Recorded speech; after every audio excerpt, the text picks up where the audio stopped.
होते हैं, एक सकारात्मक और एक नकारात्मक। जिसको ज्यादा खुराक दोगे वही आगे निकल जाएगा, ऊपर तुम्हारे निर्भर करता है। तुम सकारात्मक ज्यादा हो कि नकारात्मक ज्यादा हो। हर वक्त नकारात्मक विचार करेंगे तो व्यक्ति आत्महत्या भी करता है तो उसको अच्छी लगती है। अच्छा, मरना अच्छा है क्या? जलना अच्छा है क्या? जहर खाना अच्छा है क्या? बड़ी कष्ट की बात है भाई। लेकिन हमने लोगों को जलते देखा, जहर खाकर के जीवन को नष्ट करते देखा, ट्रेन के सामने अपने जीवन को नष्ट करते देखा। तो ये क्यों होता है ऐसा? क्योंकि वो नकारात्मक, उसकी जो ऊर्जा है वो उस समय बहुत अधिक बढ़ी हुई होती है। जिस समय नकारात्मक ऊर्जा बढ़ती है उस समय आप शिव में नहीं होते, आप अच्छा नहीं सोचते, आप उल्टा सोचते हैं। और उल्टा सोचते हुए आपको वही अच्छा लगता है और आपको तमाम लोग समझाएं, बताएं, सुनाएं, लेकिन हम इतने नकारात्मक हो चुके होते हैं उस समय कि हमें उन लोगों की बात बढ़िया नहीं लगती। क्योंकि हमने शुरू से ही किसको ज्यादा खिलाया? नकारात्मक शक्ति को, नकारात्मक घोड़े को पहले से खिलाता रहा तो वो आपको लेकर दौड़ पड़ा। किधर?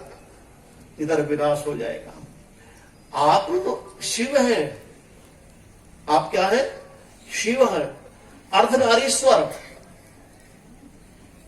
अर्धनारीश्वर समझते हो? प्रत्येक व्यक्ति अर्धनारीश्वर है। अर्धनारीश्वर भी शिव को कहते हैं। आपने उसका चित्र भी देखा होगा। आधा भाग कैसा होता है? ध्वन, सफेद, और आधा श्याम। उसको अर्धनारीश्वर इसलिए कहा। आप इस पहली को समझते हो? प्रत्येक व्यक्ति अर्धनारीश्वर है। प्रत्येक व्यक्ति के मन में प्रकृति से बना हुआ मन स्त्री का रूप है, क्योंकि वो उत्पत्ति का मूल कारण है। विचार की उत्पत्ति कौन करता है? मन। वह स्त्री है। आत्मा चेतना है जो ध्वन सोचता है। अच्छा, आत्मा के अंदर विकार आता है क्या? या मन के अंदर आता है? मन के अंदर आता है ना। मन के अंदर विकार आता है क्योंकि वो प्रकृति का बना हुआ है। तो तभी आत्मदेव उसकी सफाई करता है। तो जिसके अंदर हर व्यक्ति मन और आत्मा सबके साथ में है, इसीलिए वो पूरा क्या है? अर्धनारीश्वर है। इसलिए भगवान शंकर को क्या कहते हैं? एक रूप क्या उसका? अर्धनारीश्वर। तो यहां वेद का मंत्र कहता है कि हम क्या करें? हम शिव की उपासना करें। मैं ही आगे हो जाऊंगा, कोई बात नहीं। स्पष्ट आवाज आ रही है क्या? ठीक ठीक, अब क्लियर हुआ है। अब ठीक है। हाँ, तो हम क्या बनना चाहते हैं? हम बनना चाहते हैं शिव। तो शिव बनोगे तो हमारा क्या होगा? कल्याण होगा और आपका भी कल्याण होगा। ये जो 40वां अध्याय हम पढ़ेंगे, इसमें पहला ही मंत्र, इसका पहला ही मंत्र है ईशा। ईश किसको कहते हैं जी? भगवान को कहते हैं। और शब्द इसमें है ईशा। ईशा वाष्यमिदम। आवास किसको कहते हैं? वेदपाल जी, आवास आपने बनाया नहीं अभी। आवास कहते हैं घर को। ईशः आवासः इदम सर्वम। भगवान संसार के कण कण में है। भगवान का घर कहाँ है? अमरनाथ या विश्वनाथ? हमने विश्वनाथ जी के दर्शन किए। बोले ईशा आवश्यमिदम, ये अपना पता बता रहा, एड्रेस। आपने भी जब सबको बुलाया तो एड्रेस बताया ना चिट्ठी पर। तो यजुर्वेद के 40वें अध्याय का पहला मंत्र भगवान अपना एड्रेस बता रहा है। अपने पुत्र जीवात्मा को परेशान होने की आवश्यकता नहीं, भागने की आवश्यकता नहीं। अच्छा, दुनिया का कोई पिता ऐसा है जो अपने बच्चों की भागदौड़ पर विश्वास रखता हो? या कोई ऐसा है कि अपने बच्चे को गलत सलाह देकर के इधर उधर दौड़ा रहा हो? तो भगवान कब चाहेंगे कि मेरे पुत्र तो दौड़ करके अमरनाथ आ, तो दौड़ करके विश्वनाथ आ, मैं यहां बैठा हुआ हूं। वहां के अंतराल में दूरी का जो इतना समय है, उसके बीच में तो कुछ भी हो सकता है। वो कैसे सुरक्षा करेगा?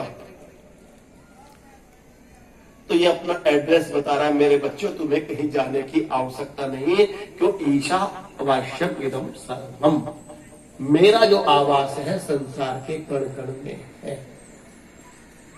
जहां तू है वही मैं भी हूं। हाँ, मैं एक देशीय हूं। मेरी तो समस्या खत्म कर दी भगवान ने। वेदपाल जी, आप एक देशीय हैं, सर्वदेशीय हैं? एक देशीय।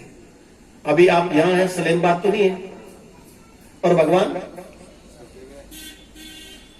वहां भी है और भगवान यहां भी है। इसका मतलब आप जहां भी चले जाओगे वहीं भगवान आपको मिलेगा। ऐसा तो हो सकता है कि भगवान वहां है, मैं ना हूं। भगवान तो सब जगह है, लेकिन मैं सब जगह नहीं हूं। जब मैं चिंतन नहीं करता तो भगवान होते हुए भी उसकी प्रेरणा मुझे दिखाई नहीं देती। जैसे यहां बैठे हुए और हमारा मन दूसरी जगह काम करता रहे, कई लोग आकर के आवती लगा करके चले जाएंगे और पता भी नहीं लगेगा कि वो फला व्यक्ति आया था क्या, क्योंकि उस समय मैं शरीर से तो यहां था, लेकिन मैं मन से यहां नहीं था। इसीलिए जितने भी मनुष्य हैं वो कैसे हैं भाई? एक देशीय है। और परमपिता परमात्मा सर्वदेशीय है। तो भगवान कहते हैं, मेरे बच्चे क्यों भाग रहा है? तू बैठ जा, आराम कर, आ बैठ। जब घर में बच्चा आता है तो माँ कहती है, उसको कहती आ बैठ, और कहते कि भाग भाग, चल चल भाग। क्या कहती है? आ बैठ, आ बैठ। वेद माता प्रचोदयंताम पावमानी, वो अपने पुत्र जीवात्मा को पावमान करके कहता है, आ बैठ, ठहर।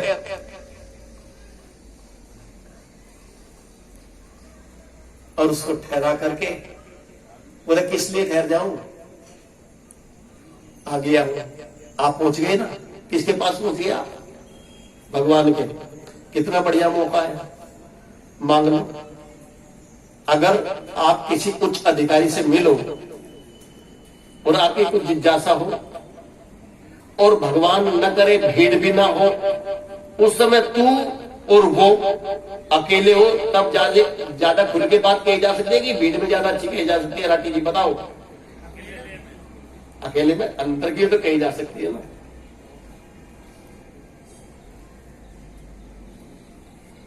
भीड़ के सामने तो नहीं कहा जा सकता, संकोच रहता है, आधी अधूरी कही जा सकती, सामने वाला सुने ना सुने।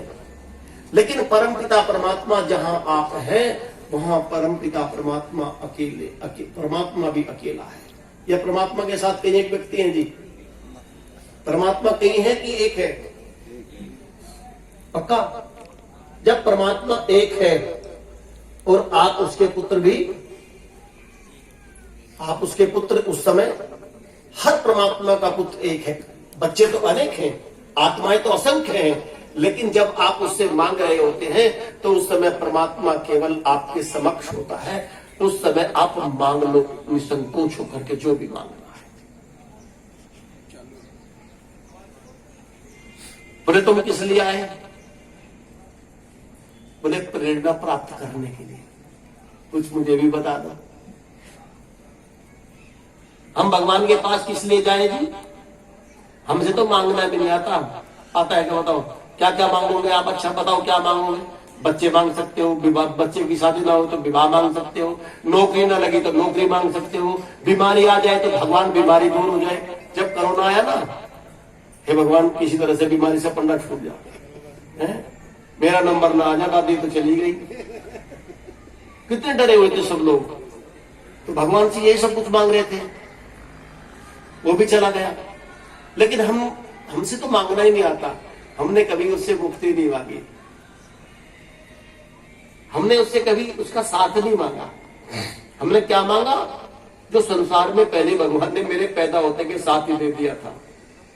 कोई सब चीज तो घटा बढ़ा करके मांग रहे हैं, बस मेरे पास इतनी नहीं थी, वेदपाल के पास इतने, तो मैंने सोचा मैं भी इतनी मांग लूं। अरे वही तो मांगे 3 ईंट, मुक्ति तो मांगे नहीं, दुख से छुट्टी तो मांगी नहीं, वही मांगा।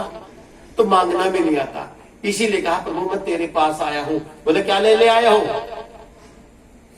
पिता भी तो कई बार धमका देता है ना। बोले क्या लेने आए हो बच्चे, तो बोलो। बोले प्रेरणा।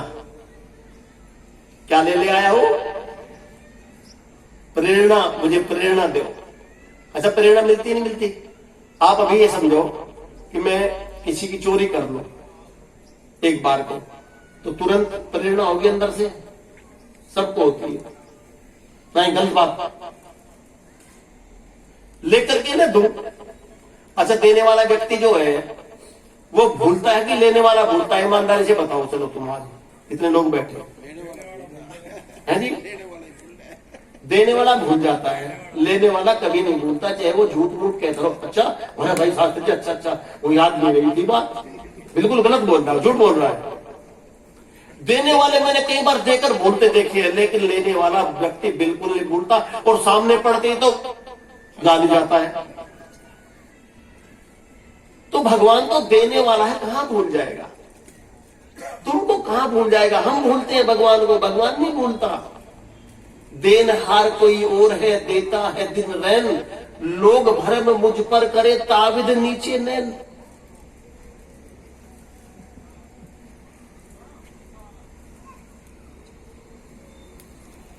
कौन देने वाला है? परमपिता परमात्मा। और किसको देता है? वो तुझको ही नहीं देता। हो नाथ कृपा जिस पर तेरी, हो नाथ कृपा जिस पर तेरी, तू देजर बेजर वाले को, रंक को राव करे क्षण में, धनहीन करे धन वाले को। परमपिता परमात्मा की जिसके ऊपर कृपा होती है ना, वो एक क्षण के अंदर उसको कहीं से कहीं पहुंचा देता है। हो नाथ कृपा जिस पर तेरी, तू तेजर बेजर वाले को, रंग को राव करे क्षण में, धनहीन करे धन वाले को। और संसार में खटका कहीं नहीं, ए नाथ तेरे मत वाले को। परमपिता परमात्मा की प्रेरणा जिसको हो जाती है, बोलो कहीं उसको कोई डर है क्या? ईमानदारी से बताओ। प्रेरणा सबको होती है, लेकिन प्रेरणा होने का मतलब ही जिसने हृदयंगम कर लिया, जिसने सुन लिया। अच्छा सारी दुनिया के पिता अपने बच्चों को सुनाते नहीं राठी जी, ऐसा मत करो। अच्छा कितने लोग सुनते हैं? कितने बच्चों को सुनने की आदत है? अरे आप तो ठीक है, तो सुन ली, चुप रहो चुप रहो चुप रहो, सुन नहीं सुन रहा, दिमाग खराब हो गया बापू, हर वक्त यही बात करता रहे। जब थोड़ा सा बड़ा हो जाए ना, और 2 बूंद खून की हो जाए शरीर में कुछ, तो वो फिर उल्टी सलाह देने लगे। यार तुमने कान खा लिया, 2 रोटी चुपचाप बैठ कर खावे, है ना, ये किस्सा बना रखा। तो बेटा बाप को कहने लगे बात, लेकिन बाप फिर भी प्रेरणा दे रहा। लेकिन जैसे बच्चे नहीं सुनते, इसी प्रकार से परमात्मा की प्रेरणा को भी हम नहीं सुनते। जैसे पिता की प्रेरणा को न सुन करके बच्चा कभी सुखी नहीं रह सकता, उसी प्रकार से परमपिता परमात्मा की प्रेरणा न सुनने वाले भी कभी शिव नहीं हो सकते। वो चलती फिरती लाश होती है, असीम होती है। तो भगवान, ये जीवात्मा भगवान को कहता है प्रभु मुझे प्रेरणा दे दे। बोले ठीक है, जा बच्चे बढ़िया काम करना, ठीक है ठीक है, प्रेरणा। अच्छा एक बात बताओ, एक किसी छोटे व्यक्ति ने किसी साहूकार को पैसे दे दिए, और देने के बाद में वो जो वादा समय पर किया था वो वापस नहीं लौट आए। कमजोर इतना था कि उसको कह नहीं सकता भाई। तो तरीका खोजते खोजते किसी विद्वान के प्रवचनों को सुना। एक दिन राजा के यहां शिकायत करने के लिए पहुंच गया। और राजा ने सारी शिकायत की राजा से। जब राजा से शिकायत की तो राजा ने सुन ली और आगे का काम और बता दिया कि कल हमारी सवारी निकलने की, तुम समय पर आ जाना। कुछ काम है, कल सवारी निकलेगी और तुम समय से आ जाना। इस भले व्यक्ति को लगा कि 8 घंटे कहीं काम करता, अपनी रोटी रोजी कमाता, इसने एक काम और बता दिया। कहीं का राजा है भाई, लेकिन राजा का आदेश था, आना तो पड़ता। तो अटपटे मन से ये व्यक्ति सुबह ही आ गया। और सुबह ही आ गया, सब तैयारी हो रही थी। तो भीड़ में जब हाथी पर राजा बैठ रहा था, इसने कहा फला व्यक्ति को बुलाओ, और बुला करके उसे अपने साथ हाथी पर बैठा लिया।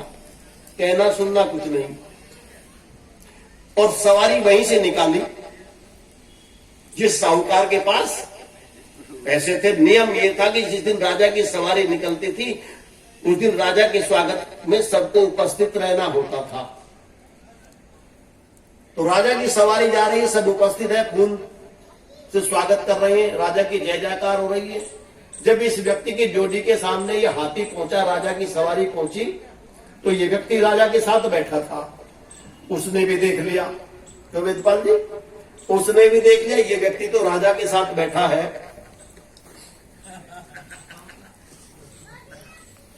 बस थोड़ी देर रुकी, कहना सुनना कुछ नहीं हुआ।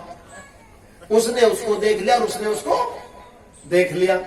और राजा ने एक बार उसको देख करके इतना और कह दिया कि अभी बैठा रहना चाहोगे या कोई अभी क्या विचार है?